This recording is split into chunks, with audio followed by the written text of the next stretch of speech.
here we are, everyone. Happy CFL preseason day here, kicking off in about 3 hours. I think they're monitoring the weather, the smoke from the fires up there in Calgary, seeing if we're going to get the CFL on today. Biding a little bit of time here at the beginning. Pat's pulling into his house right now, but I like to start these streams on time. So we're going to talk a little CFL preseason, wait for Pat.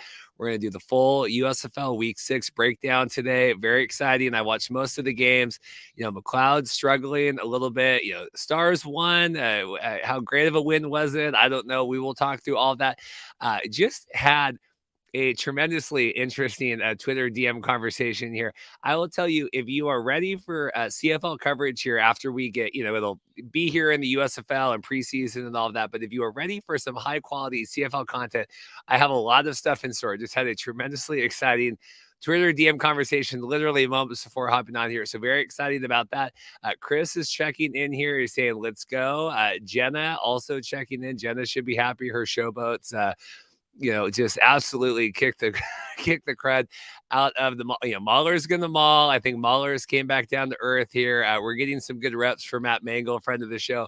Punting, I don't know much else that the Maulers have going for them right now, but while I have you all here, make sure to like and subscribe. Get us up to 3,500.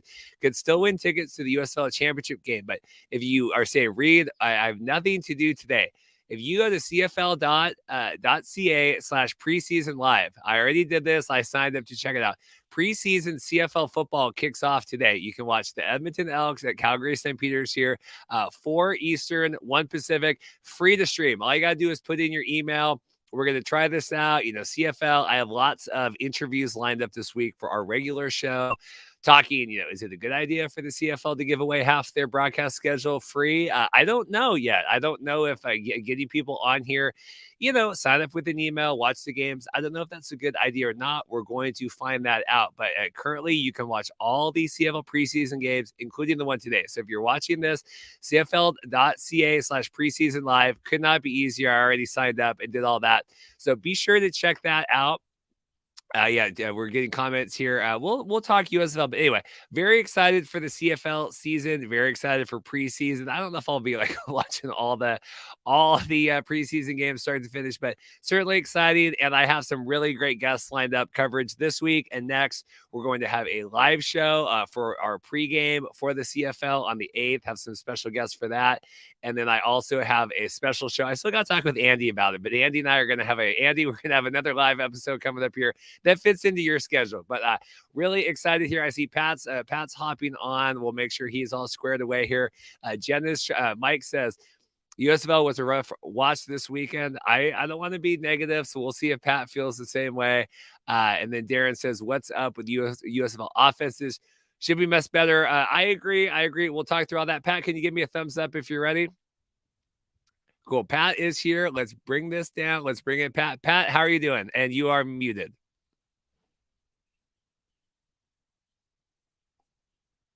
Okay, Pat is still muted. Looks like he is also frozen. So we're good. There we go.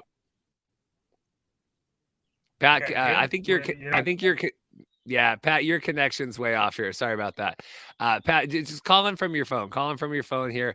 Let me pull up the USFL schedule here. We can start getting into this stuff. Let's just see if Pat can call in on his phone. Seems like his internet connection little wonky here. Let's get down to where we at. Week 6. This is always fun for these live shows. We'll get through it here. So first off, we had the Pittsburg Maulers coming in. Pittsburgh, had not played as horrendously as they had last season. Still struggling a little bit. Showboats putting on the clinic, a shutout. We had the ill-fated longest touchdown kickoff return, kick in whatever, 108 yards, all of that. I don't know if that was a good thing or a bad thing for the USFL to hang their hat on, but certainly tremendous. Felt really bad for the Maulers. Felt like, it was there trying to do all of that, let's get some points before we go into halftime. Certainly didn't work out. All right, I think Pat's on now. Let's get Pat again here. He's still typing on here. Pat, we got you here. How are we doing this time, guys? Perfect. We're perfect. First off, guys, 1,000 apologies for being late. It was, I don't know, I'm paying almost $200 in Wi-Fi and everything. You would think it would work, right? It's okay. It's okay, Pat. Do you, we talk here. Let me get this off here. We'll do a little back. We talk back and forth. Hey, we're going live this week. We got to talk USFL. What do you make of USFL Week 6? Are we where the league should be currently? I don't know, man, because and this is my biggest thing is what is the expectation? I don't think we have expectations, right? And that's something that bothers me a little bit because we don't care about attendance. Well, what are the ratings? Like, what are your expectations for the ratings? Like, I'm curious to see, and they obviously haven't come out yet, and like the percentages and whatnot, right? Because you could throw 300,000 people at their TV screens, and that's great if your expectation was 290. But if you're expecting 500,000, it doesn't matter if you get 10 million. If you're expecting 15 million, and you know this doing media and film and whatnot, oh, this movie made $100 million. Well, Avatar spent $5 billion to make it. That number isn't sexy anymore. So as far as with the football play, one person I would really want to focus in on is McLeod Bethel Thompson. And I'm very curious to see if, because he played a full slate of games last year, a full season, because there's 18 regular season games and then 21 in the playoffs, if he's starting to have some fatigue. Something about these breakers quarterbacks in the back half of the season, we saw that with Slother last year as well, and he was a guy who bounced around a lot of NFL teams and whatnot in 2021. So I'm very curious to see if that's some fatigue with that. Overall, I mean, you're seeing some of these defenders ball out to do really well, but is that the equation of great play, or is it the equation of just poor offense and being put into situations? I've been on the record on this in the USFL, especially. Some of these wide receivers are true fringe NFL guys. Like, it seems like every team has two guys at that position where I'm like, yeah, that guy could easily fill in the late season, be a contributor and whatnot.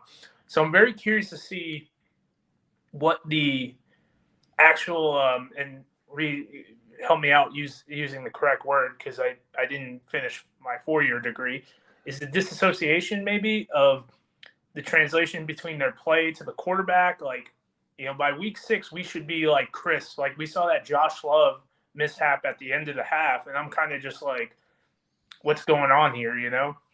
On the bright side, the kicking, like the actual field goal kicking, is way improved from last year. And I know everyone can bring up the chips, but there was some bad kicking after the chips were removed. So I talk with Mike Mitchell about this all the time, is the way you air quote make your money in these leagues, as far as, oh, we sent this guy to the NFL, is always going to be your specialist.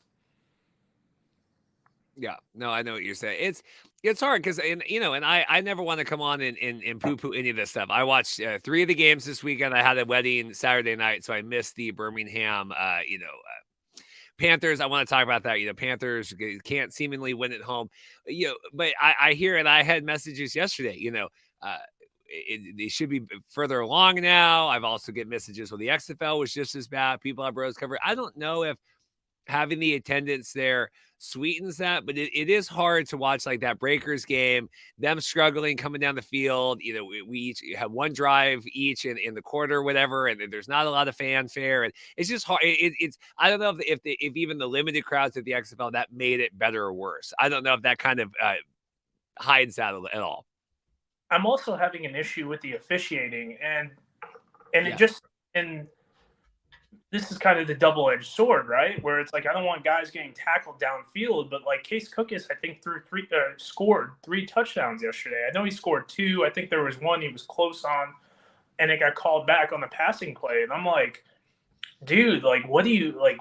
And like, there's holding on every play. There's roughhousing on every play. The unnecessary roughness, the taunting, I get it.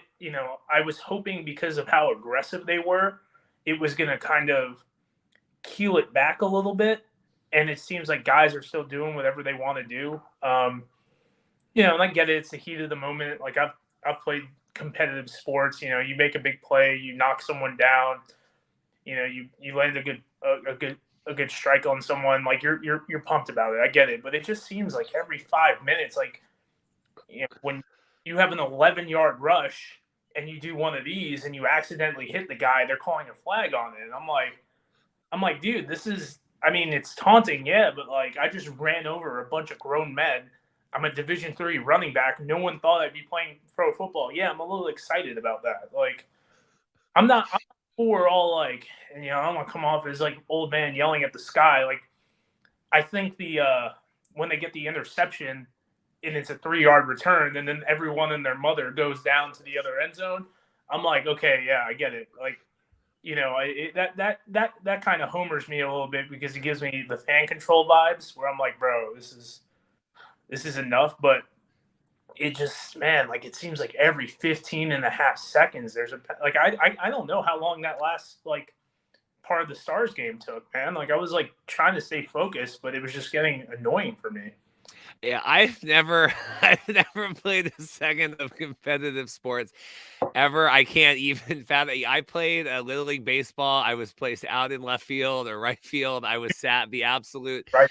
maximum times they could sit any child that was allowed by the bylines of the Little League.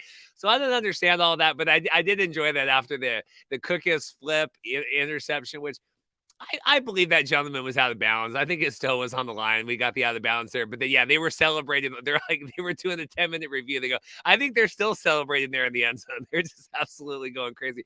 It does feel, and you're talking about the officiating. What's crazy to me is, as bad as the officiating is, the XFL had questionable officiating as well, but the USFL announcers complain constantly about how bad the officiating is. Or at least in the XFL, they kind of covered for Dean. They're like, oh yeah, okay, I kind of see where Dean's coming from here. Like they're constantly disagreeing with Mike. They're constantly disagreeing with the calls. They're constantly saying it should be the thing. I go, you shouldn't be. You should at least be kayfabe for your own product. I'm like, no, this is right. Like, we're okay with this. And then you can talk privately if there's a problem with that. You think, man, but like at the same time, I kind of like, I think, and we've talked about before, like Fox puts on a good product. And why do they put on a good product? 30% of that is because of because of the analysts, right? The color play-by-play. And like, I kind of got annoyed with the shilling in the XFL for the officiating. Like, if you're and like, yeah, real football, real fans, O-lines. I mean, the fake O-lines all over the levels of football. But like, I kind of like the fact that like they're like, yeah, that's jacked up. Like, don't show, like what are they gonna do? They're gonna fire Cam Jordan, like I'm good with that. Like, I think it kind of takes away. I don't want to say takes away, but it kind of makes it a little bit more enjoyable to me. Like, like to see them not go with the flow on that. Like, you're an adult, make your own decisions, and what are they gonna do? Fire these guys? They're gonna fire Brock Heward? Okay, like I'm good with that. Like, but it's just this constant. It felt like it was constant yesterday. It felt like every other thing was them disagreeing with the officiating. I'm like, okay, can we? It's as bad as, and if you wanted to critique on the, hey, this guy wants to go to the NFL, like take a shot watching the XFL games. It felt like the same thing. Take a drink anytime that they disagree with the officiating. The same level as far as just like, yeah, I get it. Like same level of like the betting talk, the XFL, and like the biggest thing for me when we talked about the players was I mean, remember that Luke Barku game? Like, where they're like, if Luke Barku holds Josh Gordon to less than 3 catches, he's going to the NFL. And, like, that's kind of a meme in my mind. Like, anytime, like, I see a Luke Barku thing, I'm like, yeah, that guy's going to go to the NFL because he held 3 catches. I was like, not because of his other 9 games that he had good coverage and has good, movement in his hips. It's because, that's the one reason. Yeah. Okay, guy. We have Mike, and again, this is not my comments. I think I get a lot of people that write into the show. I think I get like, oh, I am not writing these things. Mike Pereira seems like he'd rather be anywhere else anytime they go to him. I think Dean benefits from just being really good looking and charismatic. I think Dean can get away with, Pat, you can say just about anything to me you want. I'd be like, oh, see, that's just Pat. It's just Pat being charming, Pat. But Mike comes off as like the lizard, the troll, like the swamp lizard is like, I'm out of here.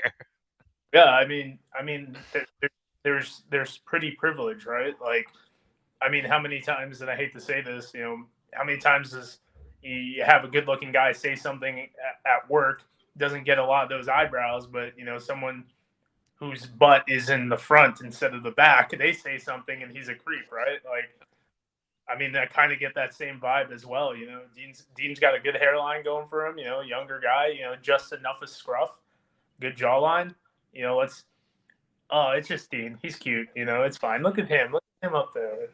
So here's my question. So, and then we'll get into all the games. Yeah. Do the game by game here. Because I felt like we saw this a little bit in the XFL. We saw like the Roughnecks, right? And they kind of cratered toward the end of the season, and people were kind of, I was told people are catching up to AJ Smith, right? The defenses are figuring this out. We saw that in the championship game, right? Arlington very prepared for DC, kind of knew exactly. Are in the USFL, are the offenses scaling down? Are the defenses getting that much better? Because Chris says here, all excellent defense is improving more right now every game. But is it an offensive issue or is it a defensive improvement? I mean, I think it's both. When I talked to two offensive coordinators in the beginning of the season, before games started taking place for the USFL. We were making a little bit of a joke back and forth. I was like, hey, it's kind of the downtime. I was like, you got any articles, any guys you want me to highlight? And they're like, man, if you want to do an article about all these new coordinators and what schemes they run, I ain't against that. And it's like, you're kind of seeing like, you probably go to a base defense, less exotic blitzes, less, stunts on the defensive line. So you're like, okay, so I'll give Breland Speaks is a perfect example, right? You have a guy like Speaks. Everyone knows who he is. Decent college pedigree. Obviously viewed as an NFL caliber player at one point. That's great, but like, what are you gonna do? Like? Can he actually still play? And now that you're seeing that he can still play, now we can get exotic. Now I can tell him to do some different things. But before you're just gonna have him. Okay, man, you're an adult. Use that SEC body. Go wreck this left tackle from Farmington AMU. You know what I mean? So it's like, now that these defenses are allowed to kind of expand on their role and whatnot, I think that's a big part of it, to where the offense, you could just, run some quick spread type offense. And granted, there's tons of intricacies in offense in both sides of the football. And I'm not downplaying any offensive coordinator whatsoever. I coach offense. Like, I'm a big offensive guy. But you're not dealing with probably as much exotic blitzing as whatnot, because you can still run a decent, like, hey, our wide receiver beats their cornerback in a cover 2. We're good. Like, you saw a lot of seam routes, like, because probably in the early weeks, because it looks like they were playing a lot of cover 2. And when those safeties kick back, you can throw it right over the linebacker in front of the safety, and there's 18 yards. You do that 5 times, and all of a sudden you're in the red zone. And you feel like now that they're not able to be as right, they're catching up to that. Yeah, and then you could factor in, as then there's the key talking points that we can talk ad nauseum: fatigue, injuries, stuff like that at the receiver position, the offensive line position. Regardless if you shoot for the XFL or the USFL, if that guy was an NFL level offensive lineman, he'd have a futures deal. And offensive linemen will always be in short supply, because they're in short supply for the 32 franchises and whatnot. So, I mean, the offensive line is always the bugaboo, right? Like, Carson Strong, like, as talented, and I know there's a knee injury associated with him, as talented as he was, he's not playing against, his college offensive line. Playing against guys who couldn't get past minicamp. And granted, I've never played at that level, so I don't want to come off as like a hater or anything like that, but it does, like, it takes a good quarterback, and we're seeing it right now with Case Cookus, and it makes his stat line disgusting. Yeah, we're seeing a lot of comments in the chat here. USFL hate. I watched 3 of the games this weekend. No one's hating on. No one wants the USFL here in the months of post. I want the CFL to be strong. I want the XFL to be strong. I want the USFL, because in that way we have things to talk about all year long. There's nothing I want more than the USFL to drop off. Braden is is Bama Boy 205. I don't know who that is, Yep. but yeah, it's just, but that's, the whole thing here is we want this to improve and to be better because, we'll see ratings tomorrow and how that comes out. But I want this to be strong because you want people to have interest in this. That is what fills the news calendar the whole way through the year. Is Not only that, Reed, like, we're not bringing in tens of thousands of dollars, guys like you and I, but I mean, writing about these leagues, writing about these players, meeting these players, like, I, and not to get too edgy, but like, I literally just got out of some DMs with some player personnel people in both these leagues, and I want any person that I come in contact that I feel like, hey man, I could vouch for. Like, granted, like there's a lot of people in both our DMs and a lot of people's DMs who, I hate to be disrespectful, don't have any business being on this level of football. But I want these players to succeed. I want these coaches to succeed. Someone that I love and love to see succeed is the offensive coordinator, Eric Marty. I would love to see him in like San Diego or LA with the Chargers. He's a great quarterback mind. There's so many good human beings that are a part of the USFL that I want them to have those jobs. I want Mike Nolan to be for the Panthers for God knows how long, so he could keep bringing up coaches like Coach Bauer and Christian Runza and create like better lifestyles for them so they can go and live their dream. And then when they're done coaching in the NFL, come back to the USFL and do the next batch. Like TJ Barnes of the Arlington Renegades just called it quits in his career because of the XFL. And not because he couldn't play, but because he used that league to essentially get his life together and win a championship. Like come on, Luis Perez, like successful in both these leagues, man. Like it's no different than when you're working out, trying to better your life, man. And like, yeah, I lost 10 pounds, but like, okay, like you want to get a little bit more fit. Like, okay, I'm not benching as much. I'm not squatting as much. These aren't critiques to be a hater. They're critiques because I want these leagues to survive, because I love covering these teams. And, the other day, depth charts were a big thing, for us. And like, it took us 5 weeks, and like, we went from being haters to champions. Like that kid, he's not a kid, he's probably 10 years older than both of us. But Will Harris, that gentleman who makes these pregame stuff, like that was something the XFL gave to us as candy. And this guy is taking the time out of his day to do it.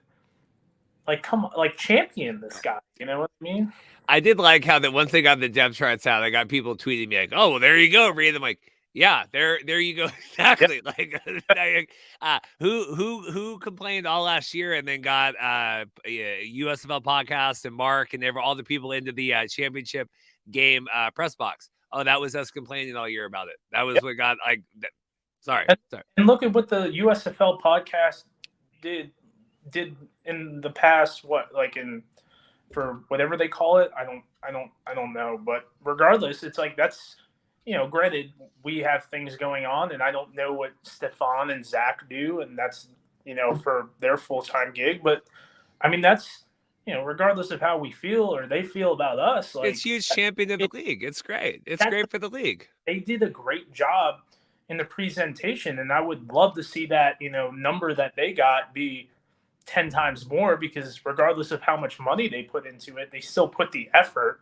But it's like you have people like that in us, like not to put my stuff out there, but I'm trying to get up to Michigan and do all my in-person interviews, because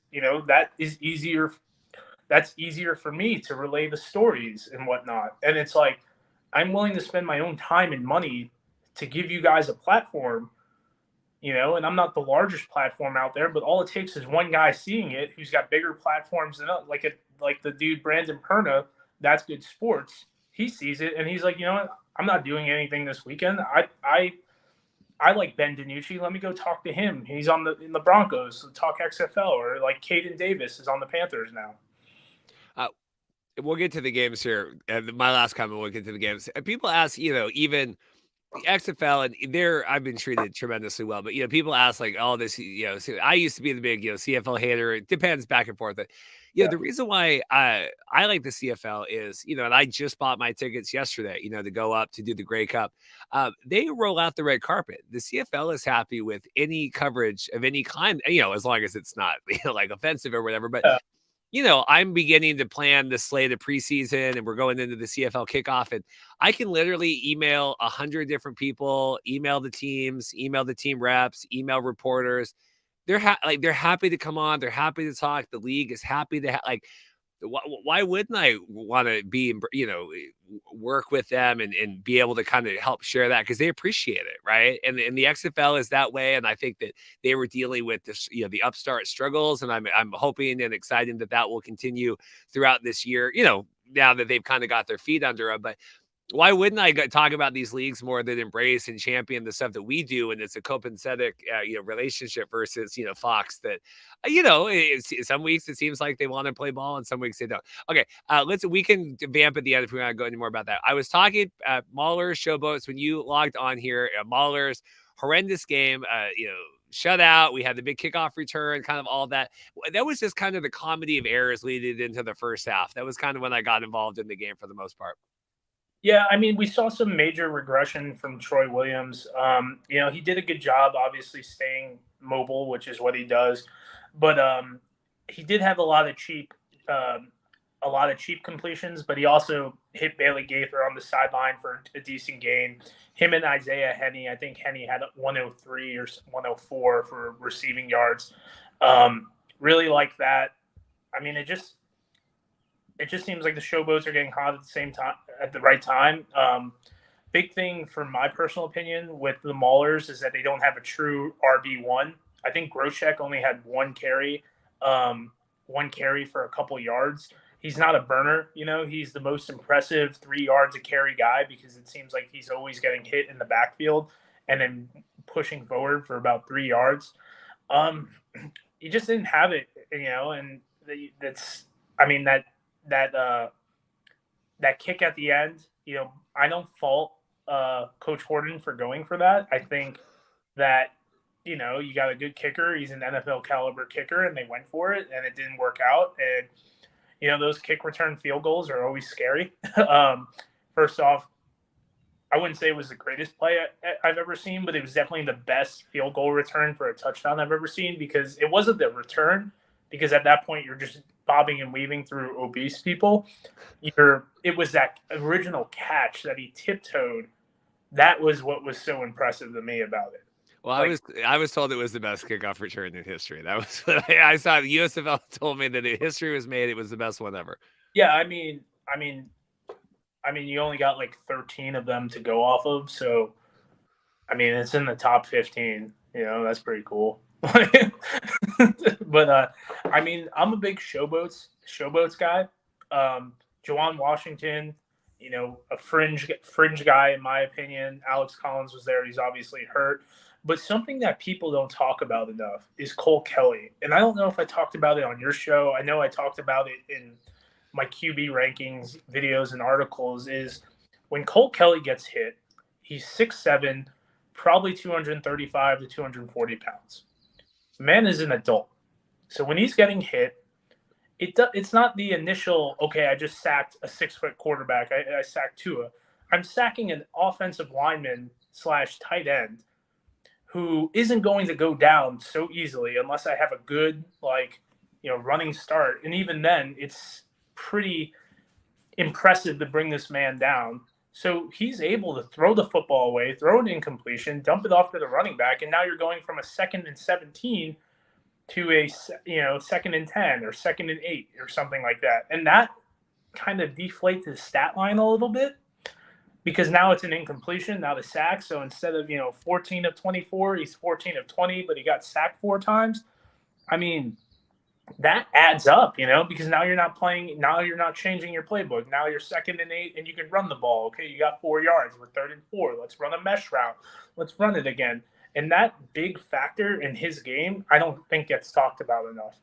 No, that's fair here. We see a lot of comments, need bigger rosters, a lot of injuries, right? We saw XFL expand. USFL working on that, right? With the CBA, they're going to add, I think, another 2 spots. But again, it's it's cost cutting. XFL, they're kind of bumping up the off season. We'll see how that works out with that. But That is a legitimate like gripe with both leagues is like you got 40, 40 something people, 40 people active, right? Now I got my second. Do I activate that tight end? Okay, which tight end am I activating? Can he play fullback? Can he play special teams? Like now he's tired, and we saw this with the Battlehawks, right? And I talked to Coach Beck about it. I don't want to talk XFL too much, but I was like, Coach, when one of your players gets hurt, I think Stephen Mitchell or Gary Jennings got hurt. I was like, how does that affect everything on special teams? Because these are your wide receiver fives, and he's like, it's a lot because now I can't run a fake anymore. I can't do certain mix up on our punt coverages and whatnot. Certain things on kick return. And now you're shifting guys around. You're like, okay, well that's our gunner. Who could I use on our gunners? Okay, well 2 of my DBs are hurt. Now I got to put a running back out there, and he's taken 3 reps this whole offseason. So the special teams, man, and that's how these guys get into the league is their versatility. But that it kind of you're having these guys out there sucking wind a little bit more. Well, but it's they do that to save money because you think about it, you're like, what is the difference? Well, it's 2 more spots at $4 or $5 grand a week times 8 teams times 10. I mean, it adds up really quick, and just adding on 2 to 5 roster spots is like $1 million, whatever it is, if you do the math rolled out. So I get why they do it. I don't get why. Especially, XFL, we talked with the Team 9 when I had Cole Kublik on last week, the Team 9 in Birmingham too. Like when you're in the hub doing that Team 9, having guys, maybe you're only paying them, the non-active or 1,500 a week. I mean, I know that's hard, but get them in there, get them repping every week, and then you're in the hubs anyway. Like, how hard is it just to roll them up? Especially last year, I never got why they didn't do that at Birmingham. I'm like, every person is living here. Just have a team play, and then you have other people to run routes against in practice just to kind of get them in. But you have that team, they come in, they're like the expendables, and you play with them or you don't. And at least have it. I just think that there's more creativity that could be done, both XFL and USFL, to kind of do that. And last year, Reed, a couple players were told that there was going to be a Team 9. And I wrote a story on it. I had a couple players reach out to me, and it just never happened. And I mean you're looking at longevity. It's the balancing act, right? Like both you and I run businesses, so like, okay, you're cutting the cost here. Does it give you an extra year and change to play in the league versus how much money you're losing? But you can't get, like, it's hard to get that projection of how much money you're losing if your product isn't to a standard. And that's something I don't have their Excel sheets, so I don't know. That's something I think needs to be factored into this. So, I mean, if the USFL is around for 15, 20 years, we'll look back on this and be like, yeah, I guess it was a good idea, to have Sage Surratt playing on all facets of special teams. But again, it's something with the coaches, complaining, critiquing, whatever, us, people doing that is what leads to. So then when they do add the Team 9 or whatever, it's not like, oh, well, there you go. It's like, oh, no, there you go. Like, look, but but it was the same thing with the XFL. They were going to have the Alumni Academy experience kind of all season. They're rotating through, and it just never happened as well. I think, there was other circumstances with that. But going to this game here, this was the only game I missed. Back wedding season has started. I will say, very glad, Pat. The off season for wedding videographers in Seattle is very long. I work kind of constant all year, and then it's like I kind of have like a midlife crisis every off season. Like, okay, it's just what do I do with my life here? Very glad to get back to this, but I missed the Panthers losing at home again. What is going on with the Michigan Panthers that hate to win in Michigan? Man, I think it comes down to the quarterback. I mean, you look at that roster, and there's talent on the roster like Trey Quinn. I don't know if he's statistically top 5, but top 5 guy. There was a lot of shuffling around. I saw a lot of issues in pass protection, not from the offensive line, but from the running back spot, in which they're not looking at that immediate threat and it looked to me that they were having a lot of issues playing, like picking up the additional blitzers and whatnot.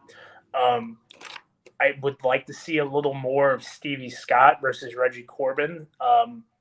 Getting the ball to Reggie Corbin in the passing game, I think, is the most advantageous thing because he's more in space.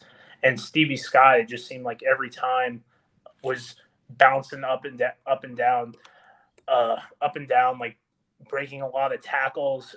You saw a gentleman, his name is Quinton Poling, on the Birmingham Stallions, and it seemed like he was in the backfield on every play coming from his linebacker position. And I think that says a lot about either his ability. He didn't make a lot of tackles in the backfield. He was just very disruptive, so that's why he's in the USFL. Couldn't finish, but even then, just disrupting it. And then I don't know if, and excuse me, guys, I need to look at like the slow down version of the film. But is that just a miscommunication? Is he just reading it really well? Are the guards not going to that second level? It just seems like they were a little overwhelmed by Birmingham, which they were the last year's champions. So what do you expect? I will say, and I don't want to get into the the attendance and kind of all of these things, but this is a really real thing where I've talked to both kind of on the show and off, the Tony Scotts and the Bill Shays and the people that are going to, and I'd be curious to get Paul Woods' thoughts as well. I know he was at the Breakers game, but you do this thing in Michigan, you roll in the Panthers, you go to Ford Field, you have, now the Lions are on the upswing, you have the history of the Michigan Panthers. I think you're trying to impress these, real, I want to say like real football writers, real NFL writers coming in. And, I think Bill, like I talked to Bill and he's like, yeah, it's cute. Like, it's kind of cool. Like they got whatever. But I don't think that you're, impressing people maybe the way that they thought that they would, right? Like, oh, we're going to get 15,000 people in here and the writers are going to come in and go, wow, like I think that's where some of this matters, and not that the attendance is the live all be all, and not that the Panthers winning all the time is the be all end all, but you have this losing team in this vacuum. You're bringing in all these writers that are used to covering the variety. Does that make sense? Like, and I think that it makes it look worse, at least in their opinion, of what maybe, yeah, I mean, and like the football's fine. I mean, it is what it is. It's USFL, whatever, but I think it makes it look demonstrably worse to them that are coming in to cover this with a fresh eye. Yeah, I don't disagree with you. When we were in the press box in St. Louis, which is the gold standard, I think, at this point of all football, some weeks, depending on what the Cardinals were doing, it wasn't there, but you consistently had 15 members of the media in the press box, and I don't know what Detroit's press box looks like. I haven't been up there yet, but at the same time, it's like, I thought that the success of the Lions would translate in there. And from what I've been talking to people who have been at the games, that 6,500 number the USFL gave out was inaccurate. I don't know what they're doing, if they're giving away tickets, and maybe it was 16,500. There was a typo, but like that first week was a decent showing. The second week wasn't bad either. I mean, this week let a little bit to be desired, in my opinion, but when you lose 4 games at home, like, people aren't going to want to show. And that has nothing to do with the league. That just has to do with your team. People at times don't go to Mariners games, A's games, if the teams aren't doing well. I'm a Mets fan. Like those late 2000, like after that 07 season, you can get tickets for $10 and be down by third base. Like that's not a USFL problem. It's okay. Like, you have a good market. I think Detroit's a good market. Do something with it. Well, also, I mean, even XFL had a problem with that when they came to, like, the Brahmas, and people go, oh, wait, it was, well, because they started with 24,000, they didn't market well, Yeah. and then the team wasn't very good, and it's really hard. Like, it's such an easy thing when you're, not in that market, right? And I got the same thing with the Seattle fans for the Sea Dragons, and they're, why isn't Seattle showing up? It's like, you're not here. Like, there's different circumstances for every city, but you can't just say, well, the fans need to show up. The fans need to be there. We have a comment here about Birmingham. I'll pull up, but I'm like, Seattle, you're competing, terrible weather, the Kraken, all this stuff. Brahmas, the team is not very good. They're not marketing, right? Michigan here, there's all these, but it's so easy to sit there. Oh, you should go. They need it. Da, da, da, da, da. Mike says most worrying is Birmingham really thought they would not only stay steady but grow this year, considering they are the defending champions. I know. I mean, but again, Birmingham, there's not that many people in Birmingham. I mean, there's only so many people that are going to want to go watch games. They're going to go watch the Stallions, going to go watch spring football. Yeah, see, straight. I think the attendance in Birmingham has to do with time of the games, time of year, school activities. Yeah, I mean, Birmingham, to me, that's one of the largest stories that we don't necessarily talk about because we kind of did the whole last year of it. But, like, that's still very much an issue. And we don't, I don't, like, we don't have, like, I can't pull up the numbers to tell you what's yay or nay. And that's disappointing because if I want to say, like, oh, Birmingham looks good, I have to go on YouTube and, like, watch that. I don't want to come off as lazy, but at the same time, it's like, I can look at the San Antonio numbers and be like, okay, 24, 12, 12, 12, 12. There's an issue here. Yeah.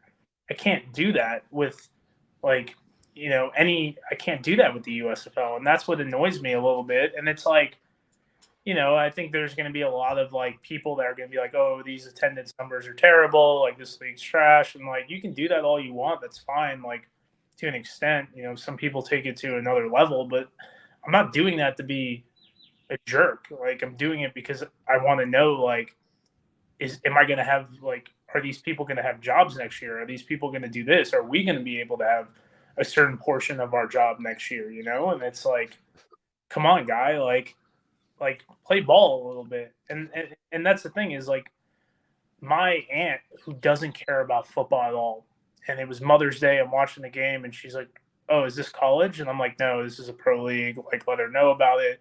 She goes, why isn't anyone there? And I'm like, oh, man, I'm not trying to have this conversation on Mother's Day.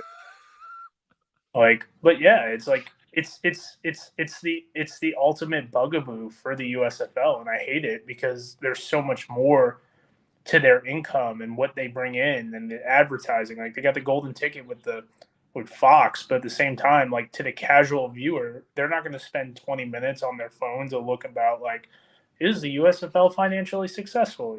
Like, they don't care. They just want to watch a game. They want to see good football, and they want to see fans in the stands losing their mind. I will share. I have a rant here at the end of the show we'll get to. Jacob says, yeah, there's not a lot of marketing. He drives to Birmingham often, sees me 4 billboards. Chris always gives me a laugh. Every time I read Chris's stuff, I get the Fearles and Goosies watching Alex McGough. I think that means, like, he gets some warm tinklies. Yeah. How's McGough doing? Because I want to get to the stars here, but how is, I've been told McGough is one of the standouts this year in the USFL. What do you make of McGough? He's the MVP. Yeah. The MVP, and, like, even on, like, last week, I felt he was off last week. I think he threw 2 interceptions, and they still gutted a way to win, and that's what good teams do. They figure out a way to win. And, to see how mobile he is, and to see, his arm, his, like, accuracy looks a little bit better. So I don't know if he's changed some things up and whatnot in his mechanics, because you can't really tell because he's making so many plays with his legs and, doing a little improv. But I mean, just to watch him play, and as someone, like, I've tracked McGough for a little bit. He was with the Seahawks and for a minute and then bounced around. And just to see his success in this league is why I cover this league and why I love watching this league, because it's a guy who's been bounced around for a while. Didn't really have the most opportunities coming in as a 7th round pick. Gets hurt last year, and now he's just battling it out. Like, he's thrown 12 touchdowns this year, ran for 3 on the ground. Teamu threw 14 in 10 games. McGough's going to surpass that air quote modern record in the 10-game season right now. And it's great to see. And he's making a little bit of money for himself. Mike Mitchell talked about the availability of roster spots and whatnot. And maybe with all this gambling nonsense that came out today, we might see some more roster spots open. But in the end, like, McGough is putting himself in a prime position for when a quarterback gets hurt, your 3rd string quarterback gets hurt, and you call AJ McCarron, and AJ's like, nah, I'm not going to do that because I want to play. I'm not going to sit on the bench. A guy like Alex McGough is going to come in and maybe stick around for an extra year or 2. No, and we were talking about that, Mike Mitchell and I. If you guys haven't listened to our big, we kind of did a 3.5 hour like kind of symposium here, XFL retrospective, and maybe we'll figure out how to do it with the USFL as well here when it wraps. But kind of what worked, what didn't. I'll be curious to see the number of players. Obviously, USFL last year had a tremendous number of players signed to the practice squads. A couple made it. Cavante Turpin, others got hurt. But then, this year now you have this backlog in the XFL. There's only so many spots for players to get, and then there's going to be even less for the USFL. So I know all that gambling and everything coming out and players getting suspended for that might, obviously you don't want anyone to lose their job, but there's only so many spots that are going to be. And I'm curious to see now with the XFL and the USFL, like we have this log jam of, we're trying to get through the Panama Canal and like how many players can get on here. This one, let's get the games. We'll vamp a little before we get out of here. Stars, again, a win without scoring an offensive touchdown. I felt bad. Paul Woods came down from Toronto. I saw a cavalcade of CFL fans there watching McLeod. I felt bad that they got the performance they did. Is McLeod cooling off? What do we make of this game? Because I know you were getting into debates with people about the what was it, the brilliance of Bart Andrus in the Stars. And I get using the flashy terms, and I don't knock James for saying that. Like I get it. It's a good comment. But at the same time, it's like Bart's been on the offensive side of the ball for a while. So it's like he's coached offense, he's coached quarterback, so that's kind of his jam. Before he came to the Stars, he was in youth sports with, I think it was the Ottawa Bee Gees or something like that. And, you saw what Case did last year. You saw what even Brian did last year in his 3 games. There was success with the offensive side of the ball. And I've been very vocal about this, is they did not reload on that offensive line like they should have. Like, despite some woes I've seen on the Panthers, the offensive line is way better than last year. And, you can go from being an F to a D. That's still improvement. Last year, I felt like they were in that low B, and now I feel like they're in a D as far as grades go. And it's just disappointing to see, because Case is a good quarterback. Everyone agrees that Case is a good quarterback. But how many penalties could you call? How many this? How many that? He had I know he had 2 touchdowns taken away on the ground. And then there was one pass he threw within, the 5-yard line that got called back. And it's like, come on, guys, like, get it together. They lost Alex Akingbulu. They lost Gunnar Vogel. Their center is still learning the position. Perez, Sam Shady said he was a tight end in college at one point for a couple of years. So it's like, yeah, what do you expect? This is the 3rd year he's playing the position. He's got to make calls. It's just not working out. And he's getting – and we saw him, he put an elbow brace on. It could have been his funny bone, I think they said. But regardless, it's another hit that he's got to take. But wasn't the star center, wasn't he downfield 2 different, like, called back the touch? It was like 2 different plays, like almost back to back. It's like, what is happening here? Like, it feels, and you were talking before, the rowdiness, and it just feels like these teams are kind of undisciplined. I know that we obviously had the issues in the XFL as well with like the Vipers, but it felt like the Stars were just kind of all over the place. Yeah, and it goes back to my undisciplined, like, these quick triggers on the unnecessary or on the unsportsmanlike conducts, and it's like some of them I feel like are just not warranted. Like, you know what I mean? Like I said, you roll over some dude, for 11 yards, and then you just drop the football and do that, and you happen to hit him. Like, they're calling flags on that, and I'm like, come on, bro. This is not taunting. And that dude that, granted the other team will take the yardage, but like deep down inside, you're like, that's you know what I mean? Like, it just seems like every 5 minutes, especially for the Stars, like one step forward, 15 yards back. Like, it was just kind of like, it's like you're watching a basketball game, the final 2 minutes. You got to block out 3 hours of your life. I will say, and that's the problem I have with the CFL sometimes. Some of these end a game, end a half, it just takes forever, and we're slowing it down. And we're reviewing. We're in the timeout. Then we're not using the timeout, and then the announcers are complaining about it. It seems like it's kind of a comedy of errors sometimes here near the end of the halves in the game. Yeah, and I saw that a couple of times in the XFL, and it's just like, bro, like especially that middle of the season for the Renegades. a couple of those games, and then I think when the Renegades played the Brahmas, like it just felt like forever, man. Um, it's man, like come on, guys, like let's get it together, and it kills the tempo of the game because you saw it at one point with the Breakers, they were driving downfield, and then they had some penalties that came up, and I'm kind of just like, McLeod's moving this. Excuse me, right now, like he's doing what he's paid to do. Let him spin, like let this game keep going, and then it kills it, and it's 3rd and 26, and you're like, dude, it was just 1st and 10 with a 20-yard game. Like, how are they on the 26 instead of the 45? I want to talk McLeod here. We'll get to the last game. I'm going to go get my power cable here because my laptop was not charged all the way when I went out to the deck. Is McLeod, or is he? Is this the Marcast curse? Because spoiler alert, I had McLeod on before we went to San Antonio, so that he's dropped 2 games in a row here now since talking on the Marcast. Pat, talk to me about McLeod. I'll be right back. So my thing with McLeod is I saw some great throws from him. One play when he rolled out, guys, really awesome. And they talked about it. I'm so glad they talked about it on the broadcast. Was him rolling out.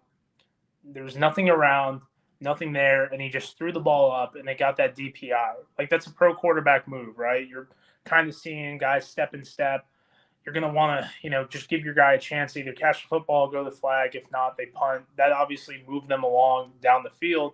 And then, like, either a play or two later, he throws a strike to D. Anderson, and the ball just, like, the ball goes through his hands. And I counted Mac for MBT for about 3 missed throws. He wasn't perfect, what quarterback is and whatnot, but the guy made some throws yesterday that should have been caught. There was a couple drops. It was like, come on, man, like get it together. He's been by far the most consistent quarterback as a passer throughout the last couple of weeks. I've had him at 1 or 2 in my rankings for a while. I bumped him down to 4 this week. It is nature of the beast. This is his first truly bad game, but overall, I can contribute some of that to possibly fatigue, man. Like playing, like I said, 21 games in 2022, it adds up. And then when they start camp in March, he was hurt, not like a crazy injury, but still, to throw the football, all that goofy stuff. These things happen. It's nothing indicative on this play. I just think he's fatigued a little bit as well. Well, and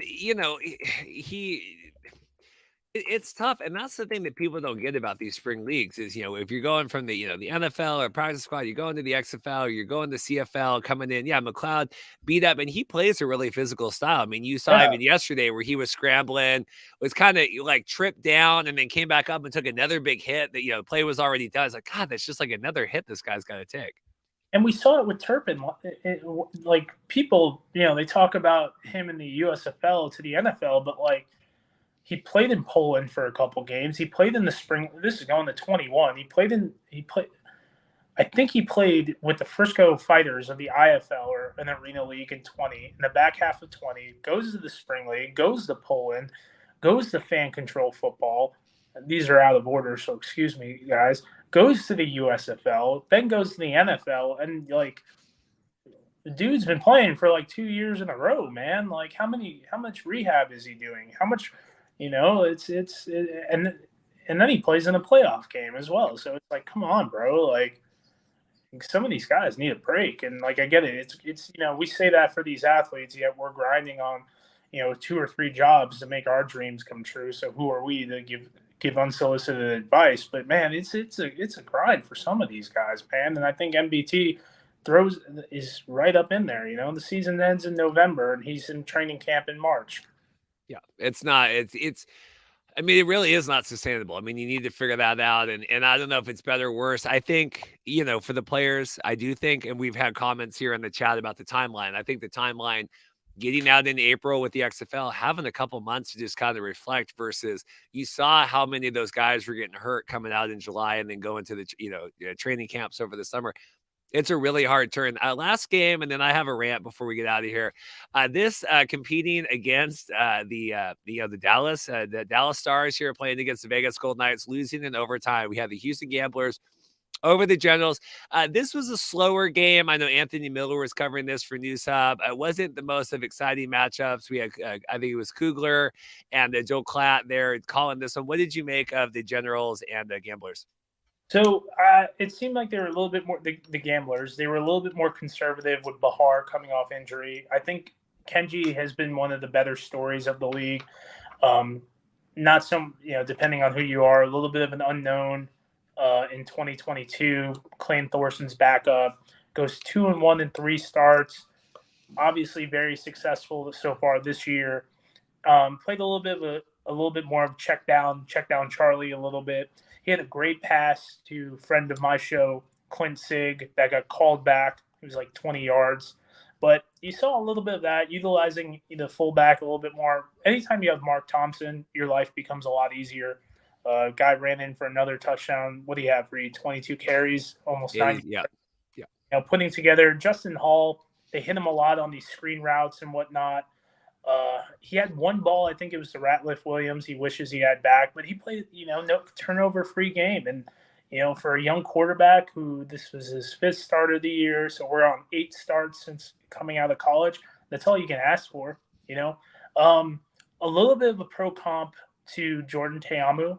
He's I don't know their ages. They're probably about the same age, but that same style of, I can run it, but don't forget I have a good arm.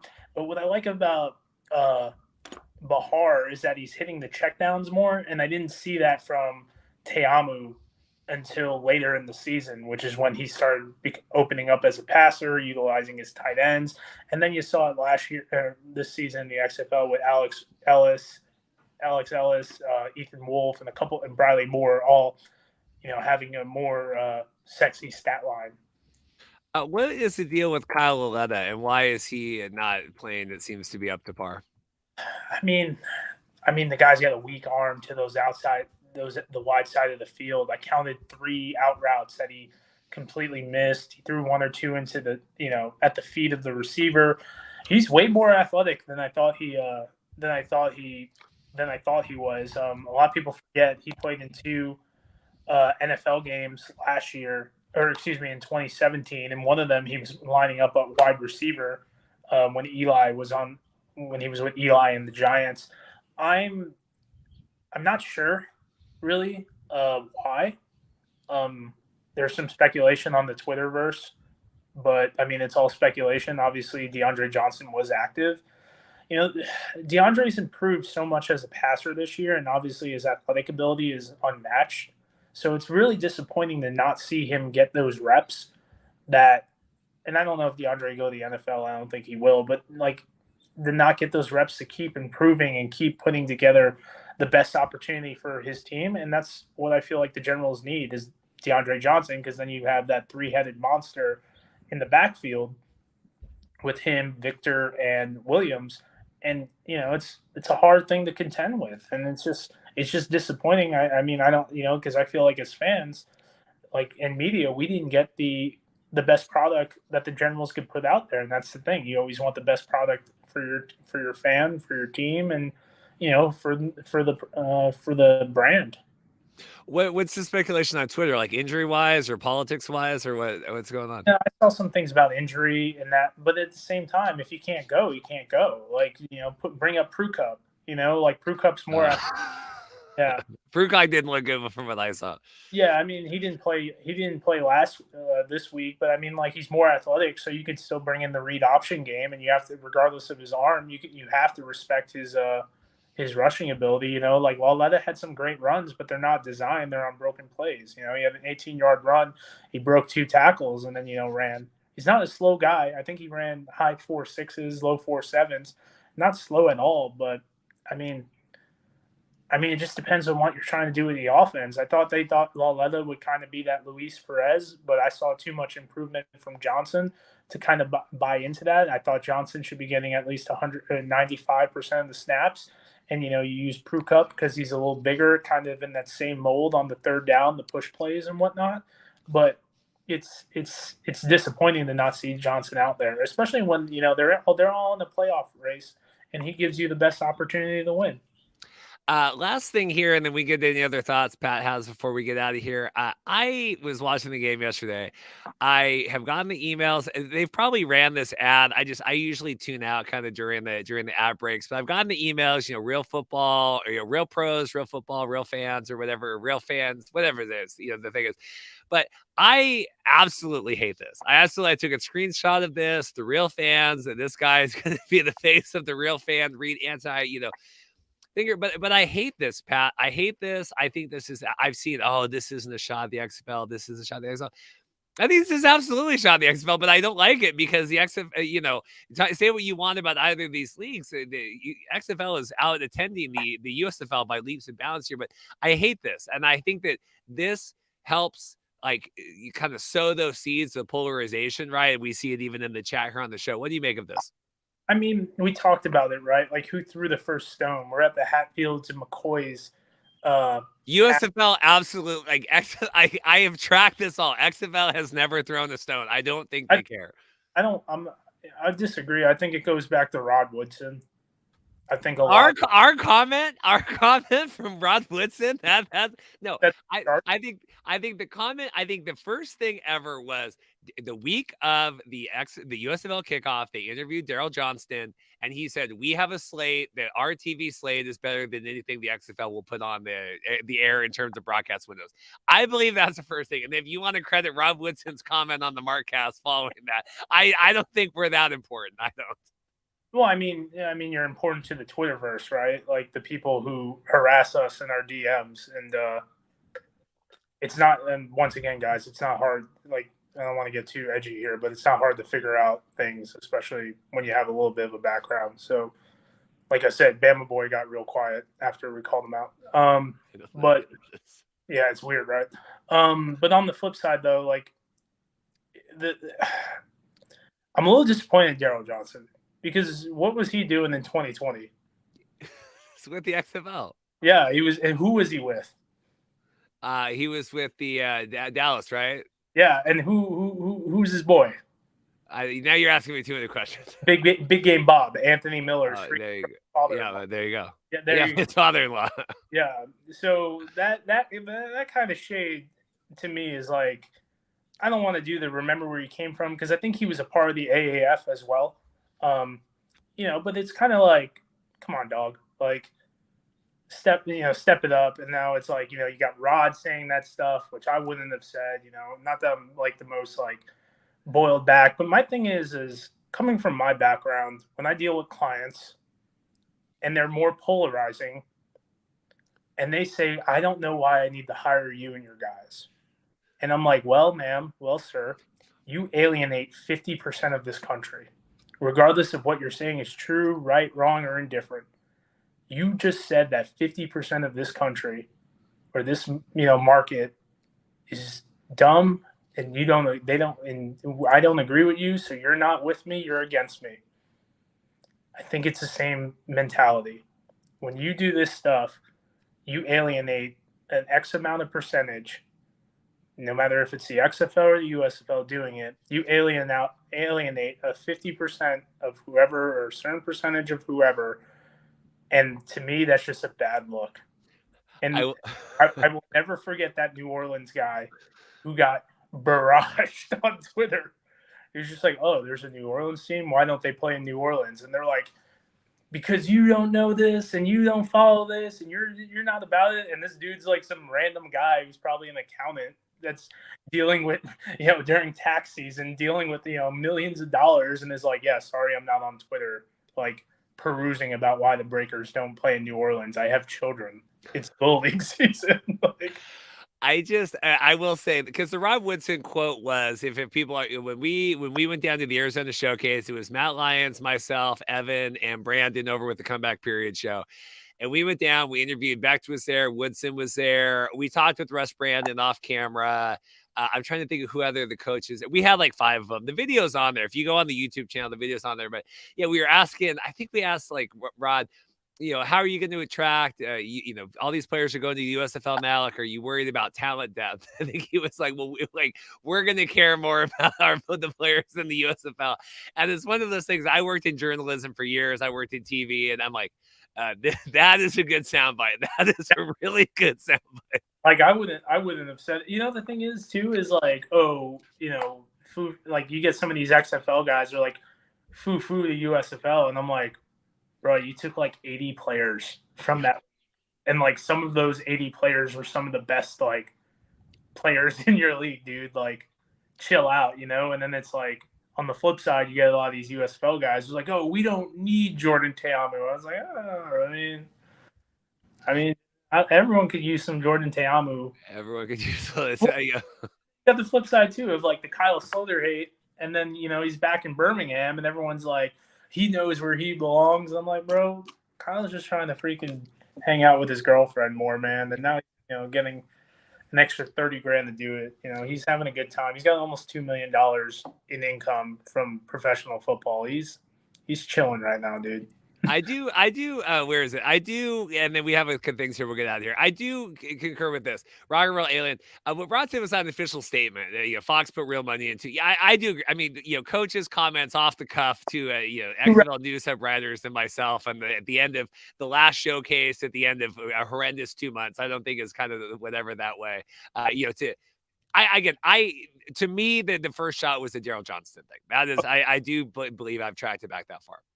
I mean, and that's the thing. People are always going to, like, for example, like you and I feel like are pretty level-headed human beings, and we disagree on this, right? Like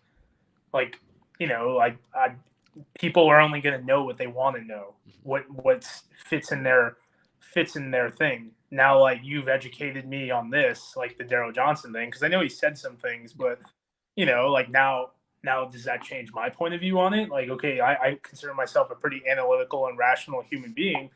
I'm going, to take that information and make a new opinion possibly, right?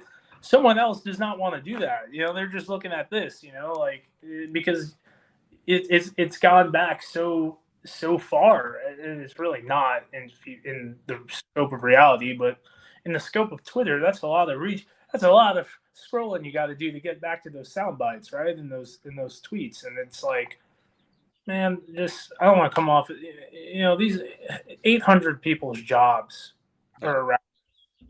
And like, to me, and I've said this before, it's like, you got a guy like Vince Young, right? For example, and Vince Young is, going on a little bit of a journey here, but stay with me. You got a guy like Vince Young. Vince Young, it was football or bust for a guy like that, right? How many guys, they might have had the luxury of going to some great colleges and whatnot, but did they actually go to those great colleges? Did they actually go to communications class? For a lot of these players, like, this is it, so they need to not only build their resume as players, but they also got to build it as coaches and whatnot. And, this might be a negative soundbite of all football players are dumb jocks. Well, you know what, man, if my whole thing was football and whatnot, and I didn't like communications class or business class, and this is all I want to do, whether it be playing or coaching, I need these things to work out. No, I get it here. Chris says overall it's a big nothing burger. I think that's just all this. Yeah, just all huh? No, 100% agree. I mean, it's a ridiculous argument that really we're only catering to about what, like 84 people on Twitter. Yeah.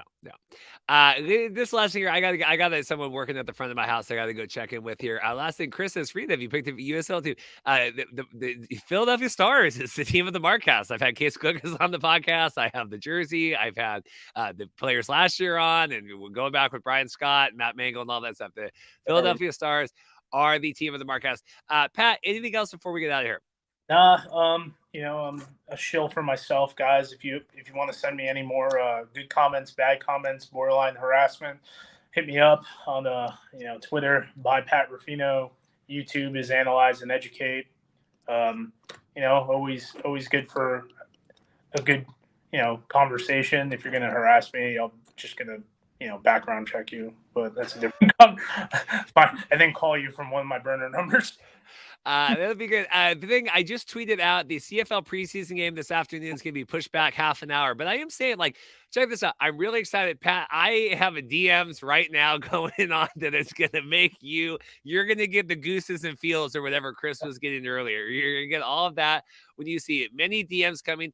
Check out the CFL. We're going to have lots of stuff with that. Like and subscribe. We've got USFL this weekend, figuring out all that stuff, but should have some good shows coming up and some good guests. So appreciate it, Pat. I appreciate everyone. A little rocky to start, but we got through it all. And we'll see you guys next time. Take care, everyone. Like and subscribe.